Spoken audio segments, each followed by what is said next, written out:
E vazou o prejuízo do Corinthians na temporada passada, já te adianto que o número é preocupante. Vídeo de hoje do canal do Nicola fala sobre o tema e conta também novidades envolvendo Alexander Barbosa e o Palmeiras. Quero te atualizar sobre nova proposta por Everton Cebolinha, jogador do Flamengo. Estevão fora da Copa, Arboleda com data para se apresentar no São Paulo, Nottingham Forest definindo o preço para vender John, goleiro que é alvo do Cruzeiro, tem as últimas do mercado, bastidores, finanças e o Atlético Mineiro que tentou um chapéu no Santos.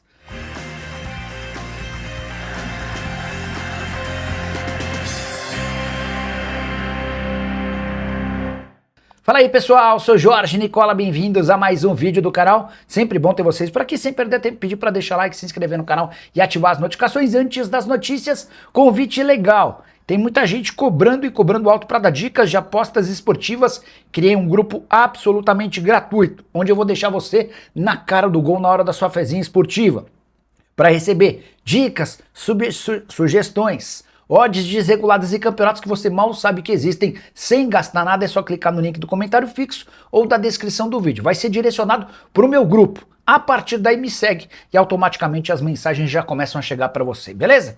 Agora sim, bora começar o vídeo com aquele tradicional giro de notícias para contar que a SAF do Botafogo entrou com um pedido de recuperação judicial. Não confunda a SAF com o Botafogo, que já havia entrado com um pedido de recuperação extrajudicial. Se essa recuperação judicial da SAF for aprovada, o clube acaba escapando de perder jogadores por rescisão na justiça, além de uma série de outras vantagens em relação à dificuldade financeira. Mas é importante registrar que a SAF botafoguense é a mais endividada do país, bem próxima dos 3 bilhões de reais. Já John Kennedy chegou a 31 gols com a camisa do time profissional do Fluminense, tornando-se dessa maneira o terceiro jogador com mais gols revelados na casa na história do clube como profissional. O Roger Flores, ex-jogador e hoje comentarista do Sport TV, é o artilheiro máximo com 56 gols. Com esses 31 gols do John Kennedy, o último deles na vitória contra o Santos no fim de semana, o Kennedy acaba de se igualar a Pedro, que é hoje jogador do Flamengo. Para completar o giro de notícias, registrar que o Chelsea demitiu Lian Rossignol, que havia sido contratado 3 meses atrás num vínculo de 6 anos e meio. Temporada sob o comando do Rossignol é péssima, terrível, horrível, e agora é grande a chance de o Chelsea nem conseguir classificação para as principais competições europeias. E o Galo tentou a contratação de Robinho Júnior, o filho do rei das pedaladas. Jogador de 18 anos de idade, tinha contrato com o Santos apenas até abril do ano que vem e vinha discutindo a possibilidade de renovação de contrato com o Peixe, além de outras alternativas em território nacional. Flamengo e Atlético Mineiro eram os principais interessados e dá para cravar que a oferta atleticana era superior à do rubro-negro, mas no fim das contas o Santos acabou equacionando essa dívida, esse problema que tinha com o atleta, se aproximou da oferta atleticana e acabou por estender o contrato do Robinho Júnior, com participação inclusive do seu pai, lá do Tremembé, penitenciário onde está preso. O Robinho preferiu que o seu filho renovasse o contrato com o Peixe. Importante registrar que as conversas entre Atlético e Robinho Júnior vinham sendo conduzidas pela mãe do atacante, que tem boas lembranças de Belo Horizonte. Vale a lembrança de que o Robinho, pai, defendeu o Galo com algum destaque. Hora de falar sobre o Cruzeiro, que já sabe quanto precisará gastar para contratar o goleiro John. Jogador que pertencia ao Botafogo, foi vendido ao Nottingham Forest por 8 milhões de euros na temporada passada. O clube inglês pretende recuperar os 8 milhões de euros investidos. Se der para conseguir uma graninha a mais, 9 milhões de euros, 10 milhões de euros, certamente o negócio ficaria mais fácil. Mas é natural que se o Cruzeiro chegar aos 8 milhões de euros investidos na temporada passada, quando da contratação do John, o negócio deve acontecer. Até porque, em sua passagem pela Premier League, o John está longe de encantar. Foram apenas 9 jogos disputados, o último deles em 3 de janeiro, quando se contundiu. E foi também por causa dessa lesão que o John ficou mais distante da Copa do Mundo. Ele era um dos goleiros no radar do Carlo Ancelotti, técnico da seleção.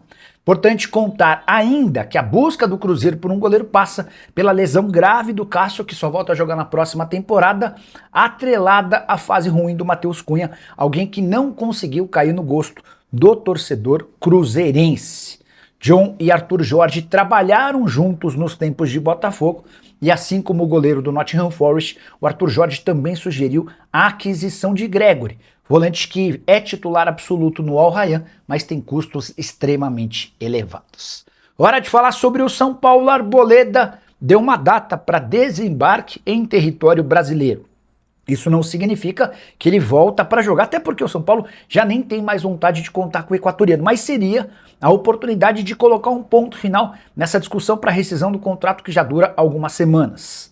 Segundo o staff do Arboleda, o desembarque do jogador está previsto para 30 de abril, informação publicada nessa quarta-feira pelo Gabriel Sá. Se confirmada essa data, o São Paulo não vai conseguir aplicar a rescisão de contrato por justa causa. O tricolor estava só aguardando 30 dias de desaparecimento do atleta para que levasse adiante essa rescisão por justa causa, tornando a situação muito mais simples para o São Paulo e tirando uma série de benefícios a que teria direito o zagueiro. Importante registrar que o Arboleda desapareceu em 4 de abril, data de um jogo contra o Cruzeiro no Morumbi. Os atletas treinaram na sexta-feira, foram para casa e se apresentariam na hora do almoço daquele sábado, jogo contra o Cruzeiro. O Arboleda não apareceu e pouco tempo depois descobriu-se que ele havia voltado para o Equador, para a cidade onde mora Esmeraldas, onde curtiu várias festas, baladas e a presença dos seus amigos. Já havia contado para vocês que o contrato do Arboleda com o São Paulo se encerra apenas em dezembro de 2027. E levando em consideração que o custo do atleta gira na casa de R$1 milhão por mês, entre salários, direitos de imagem, luvas e também o pagamento de dívidas que o Arboleda havia constituído no mercado, São Paulo economiza cerca de R$20 milhões se essa rescisão de contrato sair de maneira amigável. E Estevão está praticamente fora da Copa do Mundo. O ex-jogador do Palmeiras, titular do Chelsea e da seleção brasileira, passou por novos exames depois da lesão no último sábado em partida da Premier League contra o Manchester United. E esses novos exames apontaram lesão muscular grau 4, uma das mais severas de todas, com tempo de recuperação estimado em 3 meses. Vale a lembrança de que a lista final de convocados de Carlo Ancelotti sai em menos de um mês. No dia 18 de maio, o Ancelotti vem a público para confirmar seus convocados.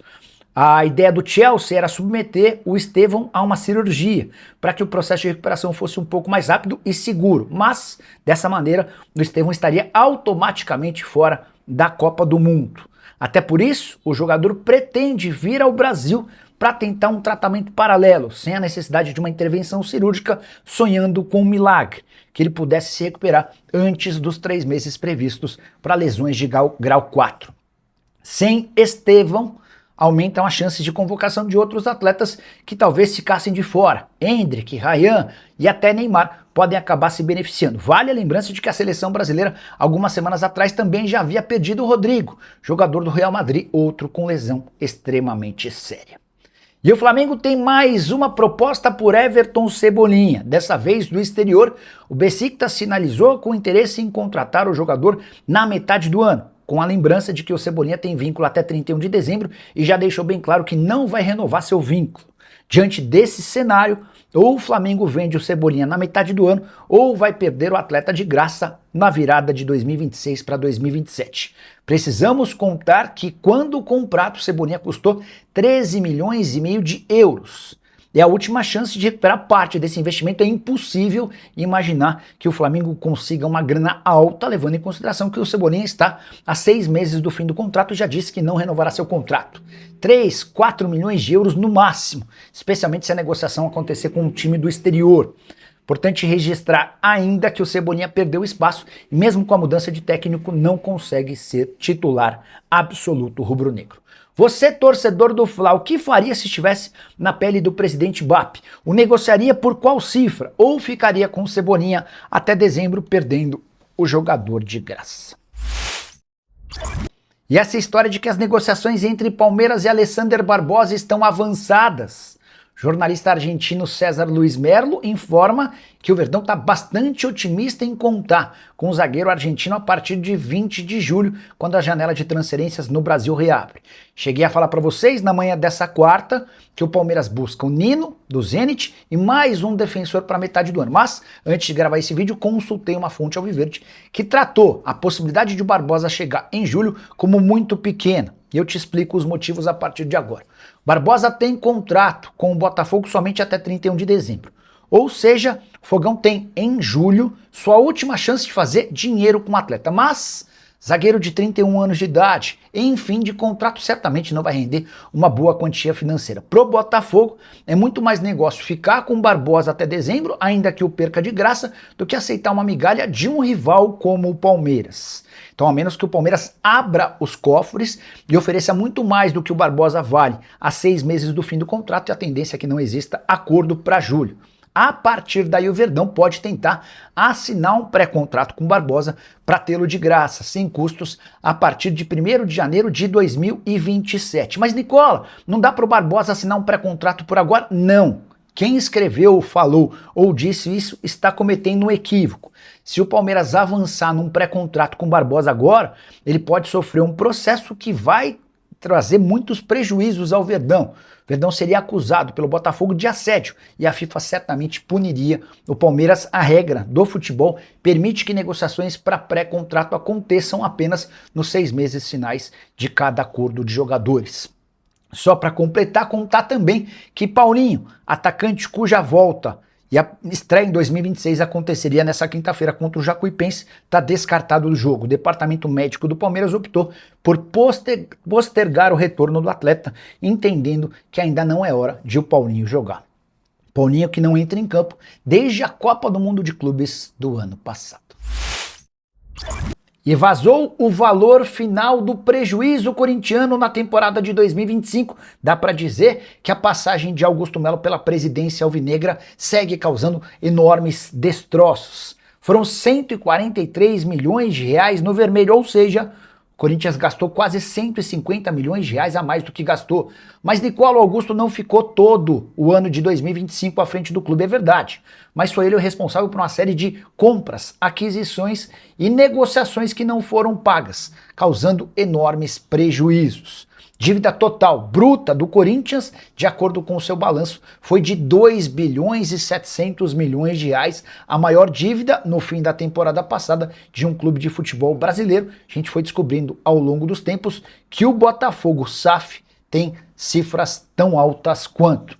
Só para completar o noticiário alvinegro, registrar que Kaique não joga mais na temporada. O atacante, que era titular desde a chegada de Fernando Diniz, sofreu lesão grave nessa terça-feira na vitória contra o Barra na Copa do Brasil. Nessa quarta ele passou por exames médicos que apontaram ruptura do ligamento cruzado anterior, aquela lesão mais temida de todas no joelho. Tempo de recuperação de 6 a 8 meses. A tendência é que o Kaique só volte a ficar à disposição do Corinthians em 2027. O que você pensa sobre os números que eu citei e sobre a lesão de Kaique? Já uso o espaço para comentário e informe, opine e avalie. Beleza? Só não esquece de deixar like, de se inscrever no canal. A gente se encontra assim que surgir notícia. Tchau!